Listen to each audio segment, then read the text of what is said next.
وہ اس کے لیے کھانا پکاتی، گھر کی صفائی ستھرائی کرتی، شوہر کے لاڈ اٹھاتی اور طارق ماہین کے ناز اٹھاتا۔ پھر ہفتہ ختم ہوتے ہی وہ گھر چلا گیا۔ اب طارق دوپہر میں کینٹین کے بجائے ماہین کے ہاتھ کا تیار کیا ہوا کھانا کھاتا، چائے پیتا، گھنٹہ 2 گھنٹہ آرام کرتا اور دفتر چلا جاتا۔ پھر آفس سے گھر صرف دوپہر کے چند گھنٹے ماہین کے ساتھ گزرتے تھے۔ اسے پھر بھی کوئی شکایت نہیں تھی۔ 6 ماہ بعد طارق کی شادی ہو گئی۔ اب اس کے لیے وقت نکالنا مشکل تھا۔ کچھ دن تو اس کی اپنی شادی کے ہنگاموں میں گزر گئے، پھر عزیزوں دوستوں میں دعوتوں کا سلسلہ شروع ہو گیا۔ ماہین گھبرائی گھبرائی پھری۔ مل کے چوکیدار کی بیوی اس کی دوست بن گئی تھی۔ کبھی وہ آ جاتی، کبھی ماہین چلی جاتی۔ رات کو البتہ وہ اپنے کمرے اور کوارٹر میں تالا لگا لیتی تھی۔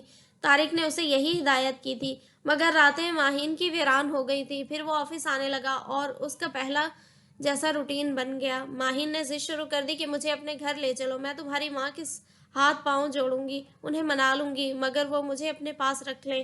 سارے گھر کا کام کروں گی، تمہاری بیوی کی خدمت کروں گی، مگر میں تنہا نہیں رہوں گی، مجھے ڈر لگتا ہے۔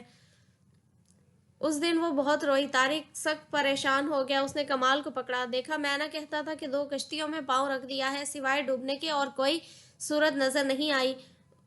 اسے آ کر سمجھاؤ کہ وہ گھر جانے کی ضد نہ کرے، میں کسی قیمت پر ایسا نہیں کر سکتا۔ کمال آیا۔ اس نے ماہین کو سمجھانے کی کوشش کی تو اس نے رونا شروع کر دیا اور کمال چپ چاپ چلا گیا۔ پھر خدا نے اسما کو ایک پیاری سی بیٹی دی۔ اس نے ماہین کو بتایا تو وہ بہت خوش ہوئی، بولی میں جا کر اسے دیکھ آؤں، وہ تمہاری بیٹی ہے تو میری بھی تو ہوئی، میرا جی چاہتا ہے اسے گود میں لے کر خوب پیار کروں، مجھے لے کر چلو، کہہ دینا میرے دوست کی بیوی ہے۔ پاگل پن کی باتیں نہ کرو، وہ چیخ پڑا، تم وہاں نہیں جاؤ گی، ایک بار کہہ دیا، مجھے تنگ نہ کرو، تم ڈرتے ہو مجھے سب کے سامنے اپنی بیوی کہنے سے، بزدل ہو نا؟ نہ میں ڈرتا ہوں نہ بزدل ہوں، مگر تم میری زندگی میں چور دروازے سے داخل ہوئی ہو، اسما کے حق پر تم نے ڈاکہ ڈالا ہے، کیونکہ میری منگنی ہو چکی تھی۔ میں نے تمہیں پہلے ہی بتا دیا تھا، مگر تمہاری ضد اور رونے دھونے پر مجبوراً مجھے یہ قدم اٹھانا پڑا۔ اب میں شرمسار ہوں، میرے پاس دوسری شادی کا کوئی جواز نہیں ہے۔ اسے اپنی غلطی کا شدید احساس ہو رہا تھا۔ تو پھر مجھے گولی مار دو یا میرا گلا گھونٹ دو، تمہیں نجات مل جائے گی۔ وہ رونے لگی اور اپنا سر دیوار سے ٹکرا دیا۔ اس کی پیشانی سے خون کی دھار بہنے لگی۔ طارق بدحواس ہو گیا۔ اس نے اس کا دوپٹہ کھینچ کر پیشانی پر دبا دیا۔ بڑی مشکل سے خون بند ہوا، پھر ڈیٹول لگا کر پٹی کر دی۔ کیا مجھے مرواؤ گی؟ کیا چاہتی ہو؟ یہ کیا حرکت تھی تمہاری؟ بولو۔ وہ غصے سے چیخ پڑا، میں نہیں جانتی، مجھے اکیلے ڈر لگتا ہے، میں تمہارے بغیر نہیں رہ سکتی، تمہیں رہنا پڑے گا، میں تمہیں گھر نہیں لے جا سکتا، تم جہلم چلی جاؤ اپنی ماں کے پاس، میں تمہیں خرچ بھیجتا رہوں گا، پھر میں تمہیں بلا لوں گا۔ نہیں، میں نہیں جاؤں گی، پھر تم بالکل بھول جاؤ گے، اگر زبردستی کرو گے تو میں دریائے جہلم میں ڈوب مروں گی۔ وہ پھر رونے لگی۔ یہ بلیک میلنگ بند کرو، بہت دیکھے ہیں مرنے والے۔ وہ غصے میں زور سے دروازہ کھول کر باہر نکل گیا۔ اس دن وہ بہت پریشان تھا، یہ سوچ کر کہ اسے یہ راز کھل نہ جائے، پھر کیا ہوگا اگر وہ راز ہی کیا جو راز رہے۔ اسے تو ایک نہ ایک دن کھلنا ہوتا ہے۔ طارق کا کزن بھی وہاں مل میں کام کرتا تھا۔ ایک دن اس نے طارق کو مل کے عقب میں کوارٹر سے نکلتے دیکھ لیا۔ وہ ذرا کھوجی قسم کا لڑکا تھا۔ طارق کے جاتے ہی دروازہ کھٹکھٹانے لگا۔ ماہین نے دروازہ کھول دیا۔ طارق بھائی ہیں؟ نہیں، وہ ابھی آفس کے لیے نکلے ہیں، میں ان کا چچا زاد بھائی شہزاد ہوں، پانی پلائیں گی آپ؟ وہ مسکرایا۔ ہاں ہاں بیٹھو۔ ماہین نے کرسی کی طرف اشارہ کیا اور خود کولر سے پانی نکالنے لگی۔ شہزاد نے ایک ہی نظر میں پورا جائزہ لے لیا۔ ایک کمرہ، ایک چھوٹا سا لاؤنج، کچن، صحن، باتھ روم، یہ چھوٹا سا صاف ستھرا گھر اور اس میں ایک خوبصورت لڑکی۔ شہزاد کا ماتھا ٹھنکا۔ آپ ہماری بھابھی ہیں نا؟ گلاس واپس کرتے ہوئے اس نے پوچھا۔ ہاں ہاں، میں طارق کی بیوی ہوں، یہ کوارٹر ان کا ہے۔ ارے واہ، ہمیں تو خبر بھی نہ ہوئی، کب کی طارق بھائی نے آپ سے شادی؟ 1 سال ہوا ہے یا پھر کچھ زیادہ ہوئے ہوں۔ وہ ہنس پڑی۔ پھر آپ گھر کیوں نہیں آئی؟ وہ مجھے لے کر نہیں جاتے، میں نے تو کتنی بار کہا۔ وہ کچھ اداس ہو گئی۔ طارق بھائی اگر اپنے گھر آپ کو لے کر نہیں جاتے تو کسی دن آپ ہمارے گھر چلیے، ہماری آپی باجی اور امی آپ سے مل کر بہت خوش ہوں گی۔ اچھا، وہ خوش ہو گئی۔ پھر میں کسی دن طارق سے پوچھ کر چلوں گی تمہارے ساتھ، تم آؤ گے نا؟ میں تو آ جاؤں گا، مگر آپ طارق بھائی کو بالکل کچھ نہ بتانا۔ اتوار کی چھٹی میں تو طارق بھائی اپنے گھر ہوتے ہیں، میں اتوار کو آ کر آپ کو اپنے گھر لے جاؤں گا اور شام کو پہنچا دوں گا۔ اس نے مسکرا کر کہا۔ ہاں، یہ ٹھیک رہے گا۔ وہ خوش ہو گئی۔ اچھا، میں جا رہا ہوں، کنڈی لگا لیں، میرا ذکر طارق بھائی سے نہ کیجیے گا۔ اس طرح یہ راز اپنی قدر و قیمت کھوتا گیا۔ وعدے کے مطابق اتوار کو وہ آ کر ماہین کو اپنے ساتھ لے گیا۔ طارق نے ماہین کو برقع خرید دیا تھا، اگر کبھی باہر جانا تو برقع اوڑھ کر جانا، چنانچہ اس نے برقع اوڑھ کر ہی گھر سے قدم نکالا۔ طارق کی چچی اور ساری کزنز نے اس کا پرجوش خیر مقدم کیا۔ چچی نے اسے گلے سے لگا لیا۔ ماہین پہلی بار اپنی سسرال کے لوگوں سے مل رہی تھی، اسے بہت اچھا لگ رہا تھا۔ بڑی آپی اور چچی نے اسے خلوص جتا جتا کر سارے واقعات پوچھ لیے تھے، اور اس بے وقوف لڑکی نے اپنی پہلی ملاقات سے لے کر شادی تک کی ساری باتیں انہیں سنا ڈالی تھی۔ خوب کہے لگ رہے تھے، بار بار اسے اپنے سے لگا کر پیار کر رہی تھی۔ ہائے کتنی معصوم، کتنی بھولی بچی ہے، طارق نے اسے قید کر کے رکھا ہوا ہے۔ ان لوگوں نے اسی دن سے سازش کا جال بننا شروع کر دیا تھا طارق کے خلاف۔ اس دن شہزاد نے ماں کو آ کر اس کی دوسری بیوی کے متعلق بتایا تھا۔ اب انہوں نے پورا پلان تیار کر لیا تھا، وہ اسی کے مطابق عمل کر رہی تھی۔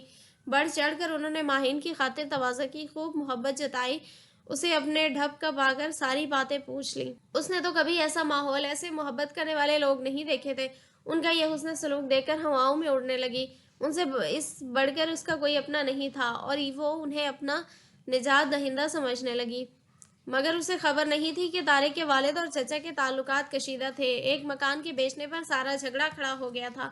بقول چچی کے بڑے بھائی نے چھوٹی بیوہ بھاوج کو اس میں سے حصہ نہیں دیا تھا،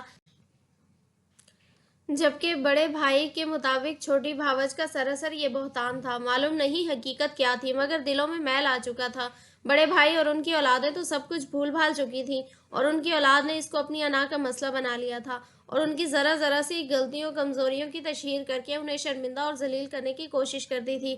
آنا جانا تو اب بھی تھا، مگر وہ بات نہیں تھی، اور اب تو ایک بہت بڑی کمزوری چچی کے ہاتھ لگ گئی تھی ثبوت کے ساتھ۔ جبکہ طارق کے چھوٹے بھائی شارق کی شادی کی تاریخ رکھی جا چکی تھی اور شادی کے اہتمام ہو رہے تھے، چچی جان اور بڑی چھوٹی آپی کو یہ موقع نہایت مناسب لگا تھا۔ انہوں نے ماہین کو رخصت کرتے وقت ایک خوبصورت کامدار سوٹ، ماؤس کی میچنگ جیولری، چوڑی چپل کے دیا، اور کہا شادی کے دن شہزاد تمہیں یہاں لے کر آئے گا، یہ سوٹ تم اس دن پہننا، ہما تمہیں تیار کر دے گی، اور تم ہمارے ساتھ شادی ہال میں چلو گی۔ وہاں تمہاری سوکن یعنی طارق کی پہلی بیوی بھی ہوگی، اور ہم تمہارا تعارف طارق کی دوسری بیوی کی حیثیت سے وہاں سب سے کرائیں گے، اور طارق کے والد کو بتائیں گے کہ یہ بھی آپ کی بہو ہے۔ اس طرح خاندان بھر کو معلوم ہو جائے گا کہ تمہارا بھی اس گھر پر وہی حق ہے جو اسما کا ہے، پھر کوئی تمہیں وہاں سے نہیں نکال سکے گا۔ ہائے چاچی، آپ کتنی اچھی ہیں، ماہین نے ان کے ہاتھ پکڑ کر چوم لیے۔ اگر میں یہاں آ گئی تو تمام عمر آپ کو دعائیں دوں گی۔ پھر شہزاد اسے گھر چھوڑ آیا۔ طارق کے فرشتوں کو بھی خبر نہ ہو سکی کہ اندر ہی اندر کیسی بارودی سرنگیں اس کے گھر تک بچھائی جا رہی ہیں، کیونکہ وہ شادی کے انتظامات میں لگا ہوا تھا، جبکہ وہ 2 دن قبل ماہین سے جا کر کہہ آیا تھا، بھائی کی شادی کی وجہ سے میں کچھ دن نہیں آؤں گا، ولیمے کے بعد آؤں گا، گھبرانا نہیں، گھر میں تالا لگا کر رکھنا۔ اور وہ چپ چاپ سر جھکائے سنتی رہی تھی۔ اس نے قطعی نہیں بتایا کہ وہ کس سے مل کر آئی ہے۔ شادی کا دن آیا تو شہزاد اسے دوپہر